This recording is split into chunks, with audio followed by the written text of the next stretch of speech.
It's a long corridor I'm standing in. Without a single door open, I can read the names of people written in glittery letters or made out of construction paper butterflies. You can still see the remnants of Christmas, a Santa hat or a wreath of holly hung on a few doors, even though it's almost Valentine's Day. I feel anxious, stressed by the busyness of what I have left to do in my shift, yet taken aback by the quiet. Behind a door with a big blue ribbon placed decoratively underneath the name Gwen, I can hear two healthcare aides helping an older woman out of bed, the buzzing of the lift machine muffled by the heaviness of her door. Walking past her room, I can't help but think of my university dorm and how each door in this hallway would seem to suggest something about the person inside. As a university student, your life is changing.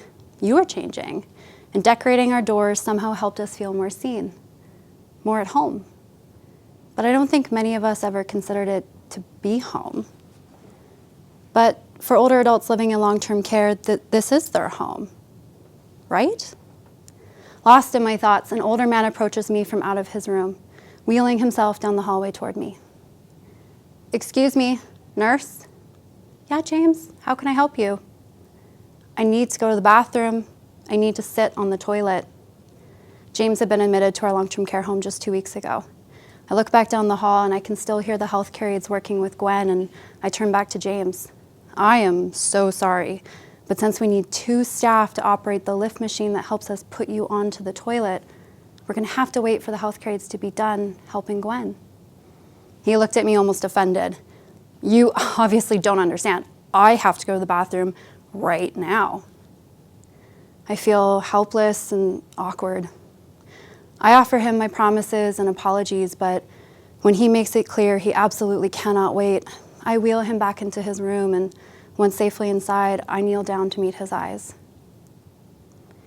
"If you really can't hold it, you can relieve yourself in your brief, and we will change you as soon as we can." He looked at me, horrified. "You're telling me to shit in my pants?" I study his face.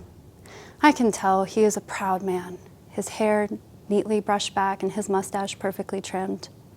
He's wearing a bolo tie cinched up tight to his neck, like the one my grandfather used to wear, and his button shirt is tucked into his tightly belted trousers. Couldn't believe what I was saying to this man. And if this was his home, how could this be happening? Not knowing how to move forward, I stand there. I wait for him. He leans forward in his chair, his face closer to mine now. "You have no right. Help me. You can help me."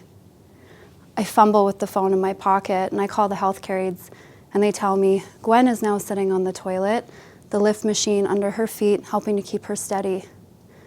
I want to explain this to James, but he's already wheeled himself away from me, over by the window now, looking down below at the street and at the people walking by.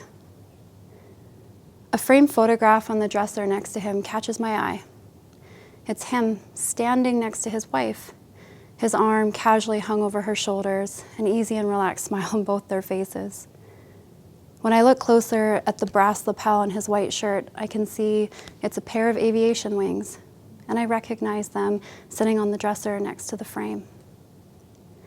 "You have no right." Did he mean no right to deny him such basic bodily functions in his own home? I move to approach him, but before I can, he tells me to leave him. So I did. I left him there, and I took his dignity. Walking out of his room and back down the hall and past all the dull decorations that we never bothered to take down, I knew he wasn't home.